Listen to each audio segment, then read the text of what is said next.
Your Excellency, President Park, Your Excellencies, ladies and gentlemen, I'm James Sterling, the Provost at Imperial College London, and it's my pleasure to welcome you to the UK-Korea Creative Economy and Future Science Forum here at Imperial. We are deeply honoured to host President Park here today, and it is very fitting to welcome her to one of the world's great science universities. President Park was educated as an engineer, but it is how she has governed that makes Imperial such an appropriate venue for this forum. Korea's ingenuity, creativity, and energy have propelled it to become the world's 12th largest economy. Under President Park's leadership, the Republic has significantly strengthened its output in science, technology, engineering, and business. At Imperial, we aim to foster the very best basic research and then develop innovations based on our discoveries into, for example, new companies, new healthcare applications, and solutions to the toughest challenges of our age. We also work to inspire and educate the next generation of scientists and entrepreneurs. A shared passion for excellence and commitment to science and innovation unites the UK and Korea. I believe we can harness the momentum that has brought us together today to build on existing links and forge new partnerships between us. Imperial College has, ever since its foundation just over 100 years ago, been defined by its partnerships with industry, government, and other universities, both in the UK and overseas. As the UK-Korea relationship intensifies, we are tremendously excited about taking this to the next level and keen to play a leading role. The last time the Science and Universities Minister, David Willetts, was here, he helped launch Imperial West, our major new research and innovation campus just a few kilometres from here, where such partnerships will be absolutely central. Indeed, the centrepiece of the first phase of Imperial West, our research and translation hub, is co-funded with government and the private sector. Imperial's science and innovation agenda is also strongly aligned with that of the UK government, and we are very fortunate to have in David Willetts someone who really understands the value of investment in basic research and the importance of translating the knowledge that we obtain to make the world a better place.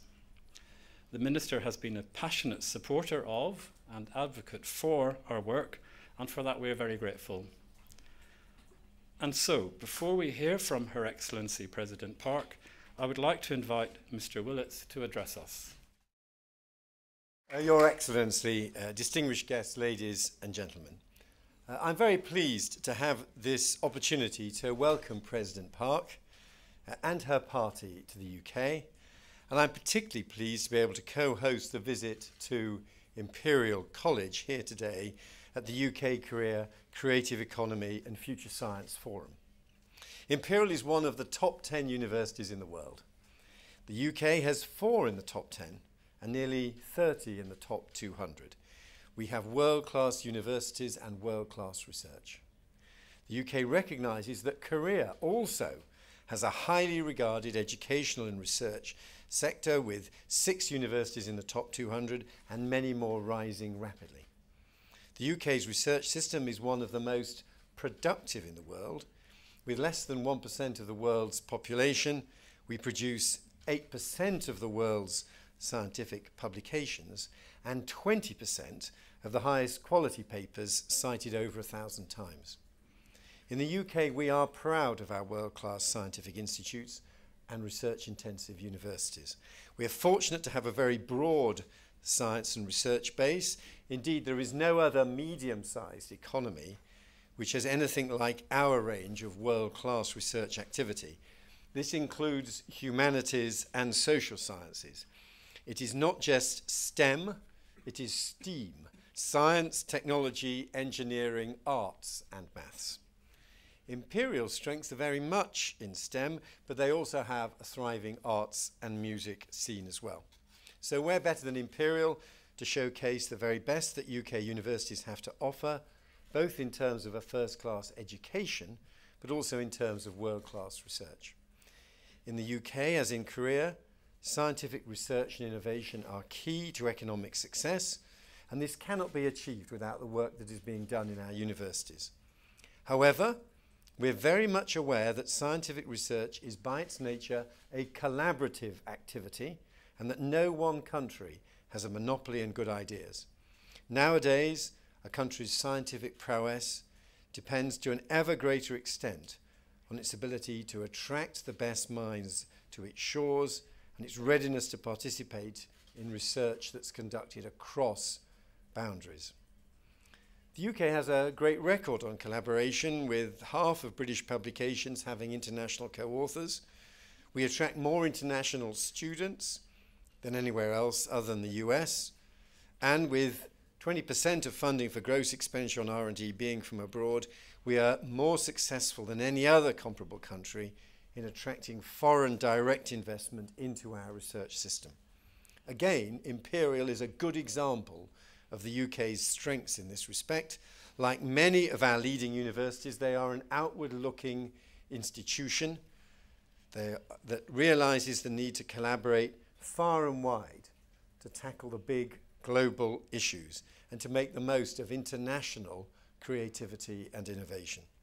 This, of course, includes collaboration with Korea, where they have developed extensive links with leading researchers, including those at KAIST, POSTECH and the Seoul National University, as well as with industrial partners such as Samsung and LG.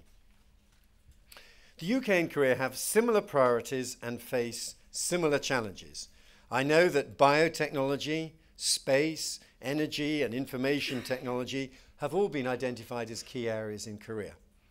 We have identified big data, space, robotics, synthetic biology, regenerative medicine, agri-science, advanced materials and energy as the 8 great technologies that we want to focus our efforts on. Successful research cooperation already exists between our countries in areas like energy, Alzheimer's disease, and of course the excellent joint work on plastic electronics taking place here at Imperial, of which you'll hear more later. We're also discussing further cooperation in other areas of mutual interest, such as synthetic biology, stem cells, health, and nuclear decommissioning. The UK and Korea have a strong science and technology relationship. We have had a science and technology cooperation agreement with Korea since 1985, and our biennial joint meetings on science and technology maintain this relationship and identify future areas of cooperation. The next joint commission is scheduled for November 2014 in Seoul. Korea rightly should be held up as a model for the successful translation of research into the marketplace. The UK also has shown strong success in this important aspect of creativity and new economic growth. The Technology Strategy Board and the UK's newly established catapult centres, such as the Connected Digital Economy Catapult, are examples of how the UK is providing the experience and supporting the linkages needed to commercialise new research and knowledge. This exchange of how the two systems of our two countries work for the sharing of new ideas and areas of common interest is very valuable. The discussion sessions on the creative economy and future science cooperation held here earlier today will, I am sure, have identified possible areas for future collaboration. I'm pleased to note that this collaboration will be further enhanced during this state visit. Collaboration and cooperation agreements have already been signed. The H2FC Supergen Consortium and the Pohang University of Science and Technology on hydrogen and fuel cell cooperation, the Korea Energy Industry Technology Council and the University of Oxford, another university some way to the west, for joint work in energy technologies. An MOU between the Royal Society and Korea's Institute for Basic Science will forge a strong new link for future bilateral science relations. And I was particularly pleased to note the announcement of a multi-million-pound public-private investment in a new offshore engineering training programme at Newcastle and Strathclyde for academics and personnel from major Korean shipbuilding and heavy industries. All of this shows that the UK-Korean relationship in science and innovation continues to grow, and I hope that this visit will be the beginning of an even closer relationship between our universities, our researchers, our businesses and our governments. Thank you very much indeed. 또 함께 하신 내외 귀빈 여러분, 한영 창조경제 포럼 개최를 진심으로 축하하면서 이 자리를 마련해 주신 영국 정부와 임페리얼 대학 관계자 여러분께 감사를 드립니다. 세계적인 과학기술 명문인 임페리얼 대학에서 한국과 영국의 과학기술자, 기업인, 전문가들이 모여서 창조경제의 미래를 논의하게 되어 매우 기쁘게 생각합니다. 존경하는 내외 귀빈 여러분, 근대 경제학의 창시자 아담 스미스는 국부론에서 국부 증대의 원천은 같은 양의 노동을 투입해 더 많은 재화를 생산해내는 생산성 재고라는 점을 밝혔습니다.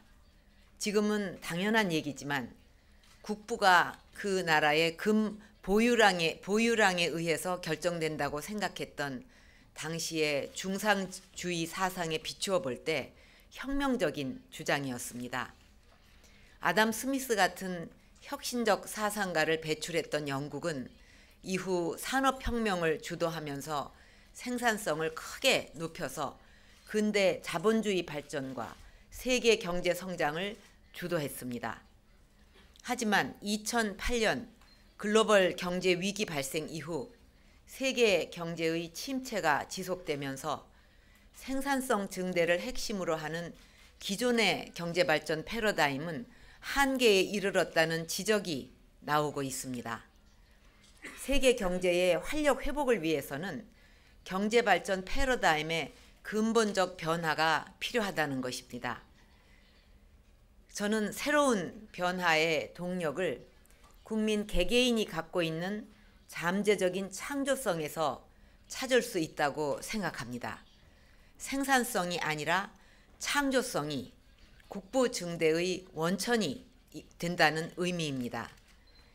한 경제학자의 말처럼 요리를 많이 하는데 힘쓰기보다는 더 훌륭한 요리법을 찾는 데 집중해야 새로운 시장과 부가가치, 일자리를 창출할 수 있는 것입니다. 이런 관점에서 한국 정부는 창조성을 핵심 가치로 하는 창조 경제를 새로운 경제 발전 패러다임으로 추진하고 있습니다. 국민 개개인의 창의적 아이디어를 바탕으로 과학기술과 IT를 접목하고 산업과 산업과 문화의 융합을 촉진해서 새로운 시장과 일자리를 만드는 것입니다. 지금 창조경제 구현을 위한 한국의 노력이 구체화되고 있습니다. OECD 국가 중 두 번째로 높은 GDP 대비 R&D 투자를 더욱 확대하고 창업이나 벤처기업을 위한 금융 인프라를 강화하면서 공공정보를 민간에 개방을 해서 다양한 비즈니스로 연결할 수 있는 정부 3.0을 추진하고 있습니다. 또한 모든 규제를 네거티브 시스템으로 전환하고 융복합과 신산업 창출을 가로막는 규제를 과감히 철폐하고 있습니다. 창의적 아이디어와 신기술을 전문가의 멘토링과 금융 지원으로 뒷받침해서 사업화로 연결될 수 있게 하는 창조경제타운 사이트를 오픈을 했습니다. 창조경제의 플랫폼을 구축하는 새로운 실험도 진행 중입니다. 짧은 기간 동안 많은 국민들의 새로운 아이디어와 기술들이 창조경제타운에서 새로운 사업으로 연결되기를 기다리고 있습니다. 이런 국민의 참여가 적극적으로 창조경제로 연결되도록 해 나갈 것입니다. 내외 귀빈 여러분, 영국은 창조 경제에 있어 두각을 나타내는 나라입니다. 90년대 후반부터 문화, 미디어, 소프트웨어 등 창조 산업을 체계적으로 육성해 왔습니다. 그 결과 해리포터, 닥터 후 등 수많은 성공 사례를 만들어내고 있습니다. 저는 이제 한국과 영국이 두 나라 특유의 국민적 창의성을 결합해서 더 새롭고 더 풍부한 창조의 길에 나서야 할 때라고 생각합니다. 110명의 노벨상 수상자가 대변하는 영국의 기초과학과 스마트폰과 반도체가 상징하는 한국의 IT 경쟁력과 응용기술을 결합해서 세계가 놀라는 그런 융합기술을 만들어 가기를 기대합니다. 영국의 문화 콘텐츠에 한국의 IT를 접목해 스마트 콘텐츠를 만들고 한국의 한류와 영국의 미디어 산업이 만난다면 더 큰 시너지가 나올 수 있을 것입니다. 이번 저의 방문을 계기로 양국의 과학기술을 이끌어온 카이스트와 임페리얼 대학, 공공정보의 민간 활용을 맡고 있는 한국정보화진흥원과 영국의 ODI가 협력 MOU를 체결했습니다. 아직은 초기 단계지만 창조경제 협력에 매우 의미 있는 발걸음이라고 생각합니다. 앞으로 이런 움직임이 더욱 확산돼서 한국과 영국의 창조경제 구현을 앞당기고 세계적인 창조경제 시대의 문을 함께 열어갈 수 있기를 바랍니다. 창조성이 국부의 원천이 되는 21세기 신국부론을 양 국민이 함께 써나가기를 희망합니다.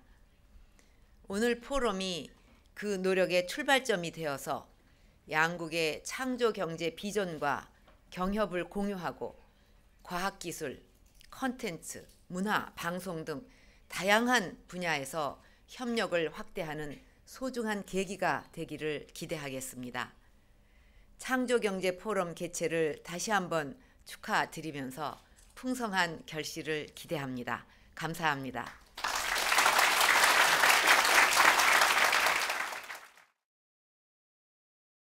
Now I'd like to introduce two of Imperial's leading researchers who are working at the frontiers of science. Dr. Yi-sun Kim is an Imperial College expert in plastic electronics, based in the Department of Physics. She is a frequent collaborator with Korean peers and is herself originally from Korea. She will be followed by Professor Richard Kidney, an expert in the emerging field of synthetic biology and the director of our Centre for Synthetic Biology and Innovation. But first, I'd like to welcome Dr. Kim.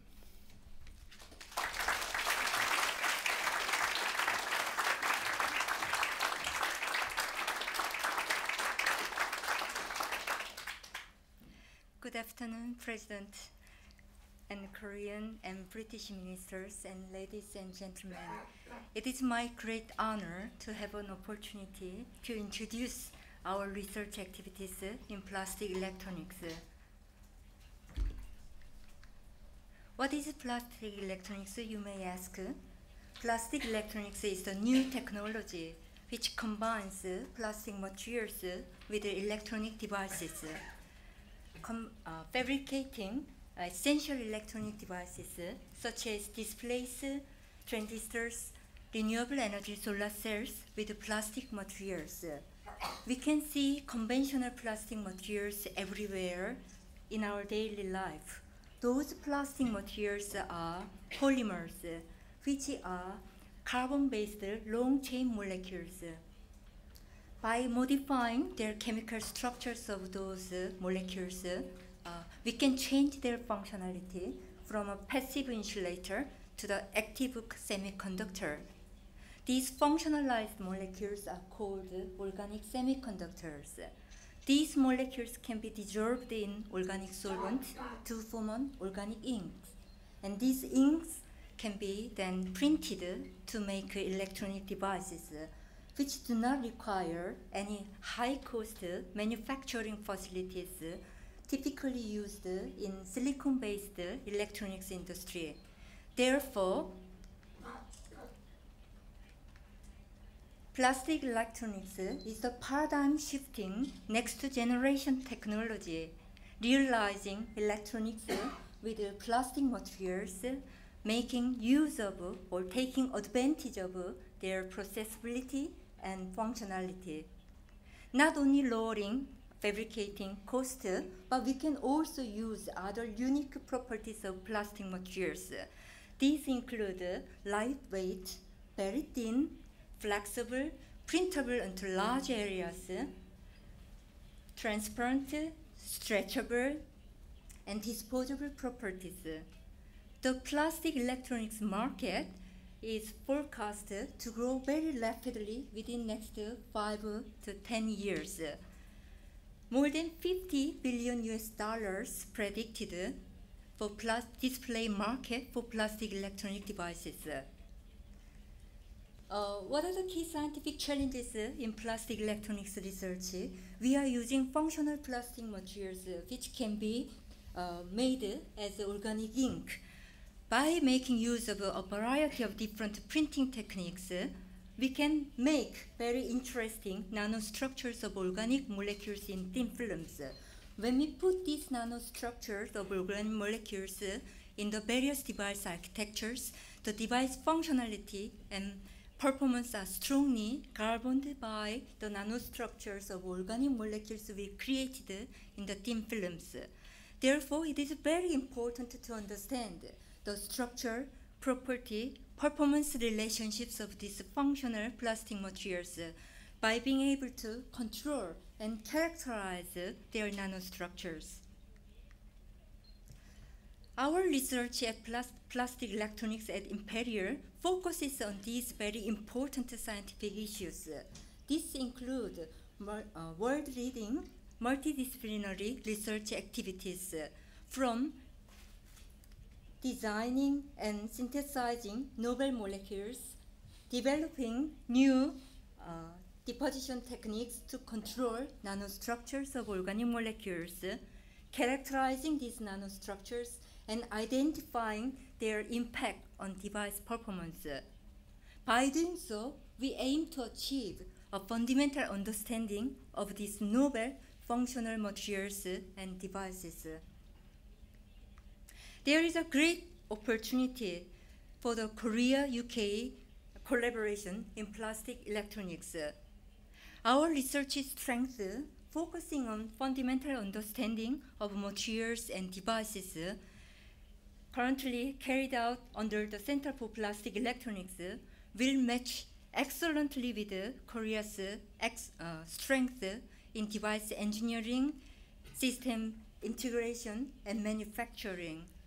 Combining these two countries' strengths together will open a new and unique way to develop this plastic electronics as a next-generation technology, contributing to the creative economy in both countries. Korea-UK interactions in plastic electronics have already been initiated with kind support from the Ministry of Science, ICT and Future Planning, the British Embassy, and EPSRC. Now this is the time we need to extend and develop this initial interesting and very positive interactions in the more substantive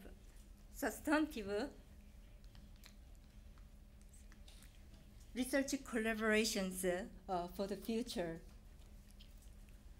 Thank you very much for your kind attention. 감사합니다.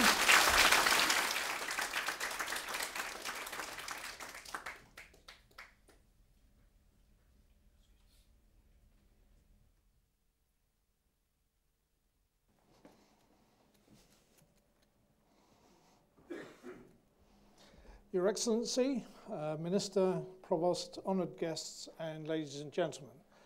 It is actually a very great pleasure for me to be here this afternoon to give a short presentation on our work on synthetic biology. And in particular, as it says on the screen here, the new Innovation and Knowledge Centre for Synthetic Biology, which is about industrial translation.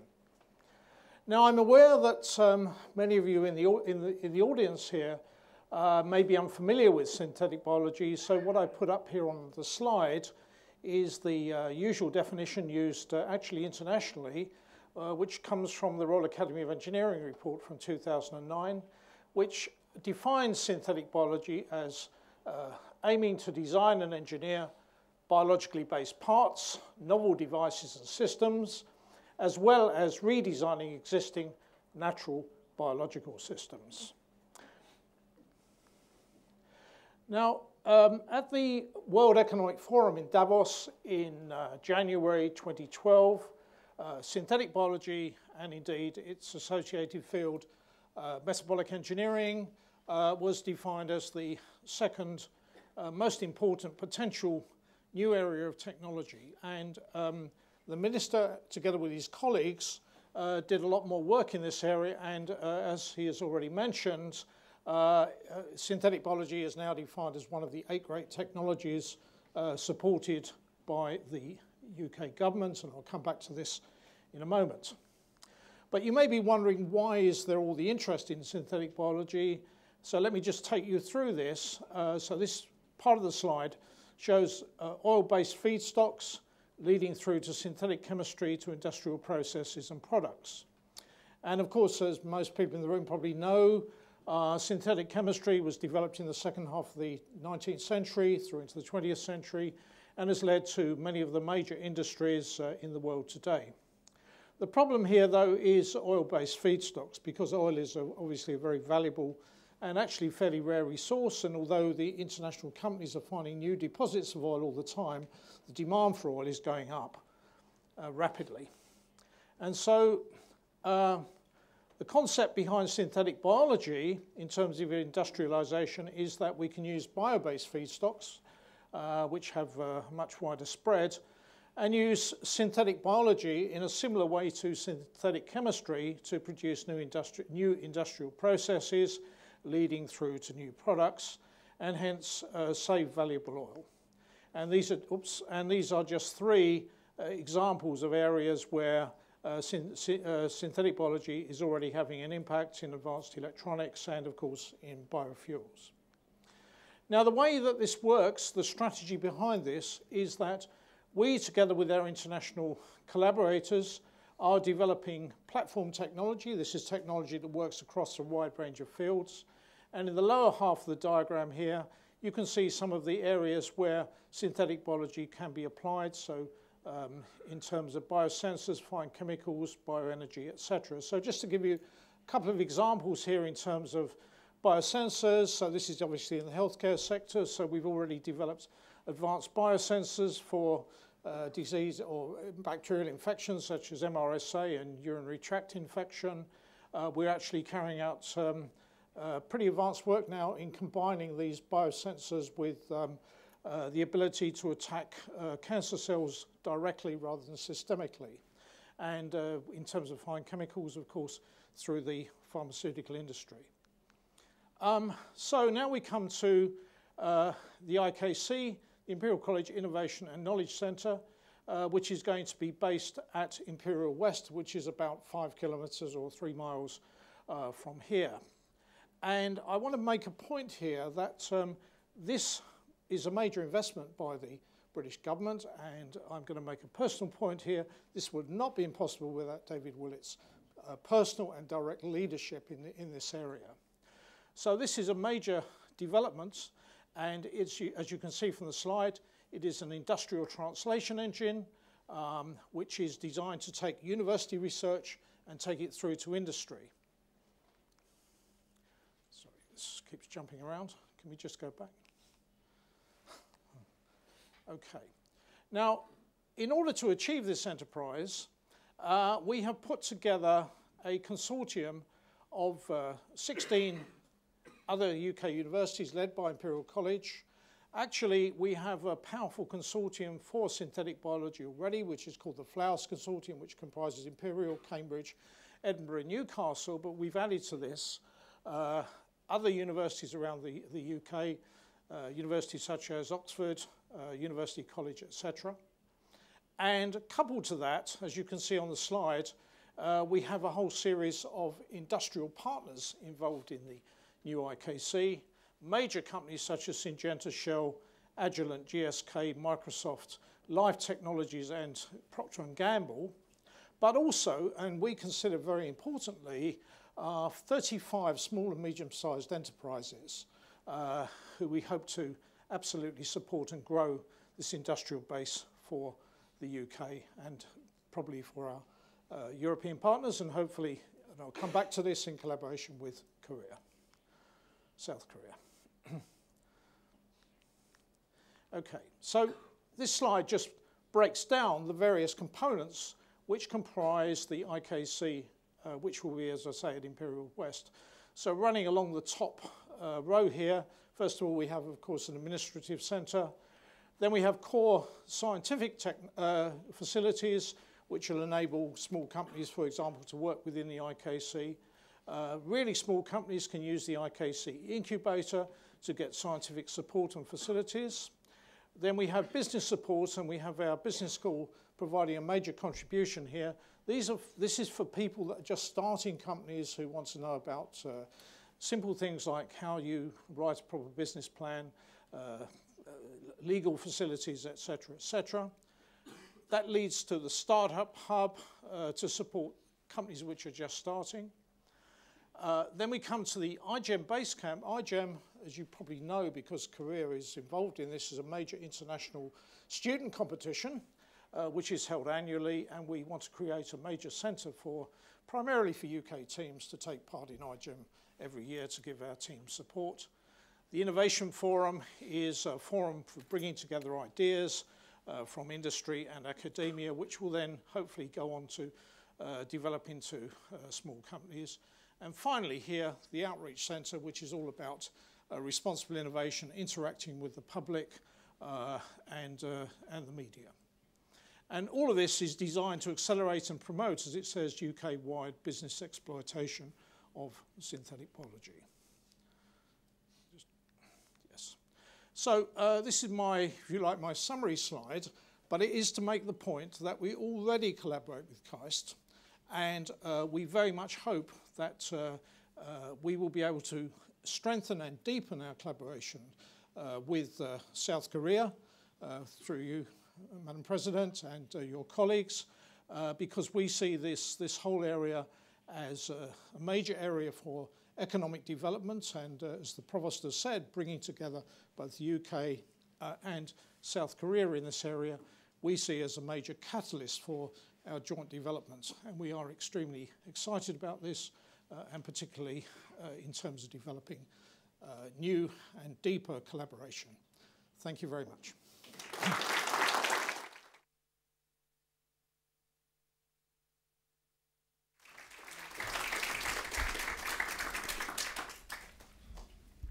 Right, thank you, Yi-sun and Dick, for sharing such excellent examples of Imperial's work to drive innovation and areas where there is very clear scope for future closer working with our Korean colleagues.